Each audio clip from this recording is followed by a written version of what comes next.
Welcome to the Tech Egg. Don't get scrambled. Enjoy the video. You'll start by loading the highest quality source you have. RAW or TIFF preserves detail and reduces artifacts. Once the file is open, make a duplicate and convert it to a smart object so edits are non-destructive. Then, open Filter Camera Raw Filter to access super resolution.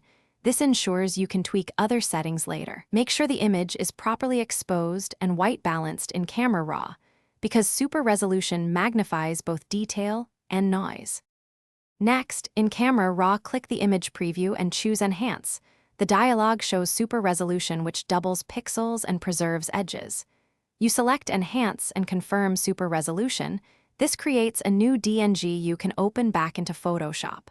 While it's processing, know that your CPU or GPU will work harder. Larger images take longer. Once done, compare the enhanced result with the original at 100% to confirm improved detail and minimal artifacts. To finish, apply selective noise reduction and subtle sharpening on the enhanced smart object so you retain a natural look. Use masks to target only problem areas.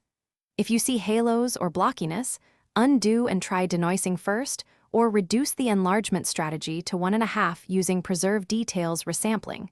Then reapply super resolution if needed. Finally, export as TIFF or high-quality JPG and keep the original file for future edits. Thanks for watching. Consider subscribing if I helped unscramble your problems.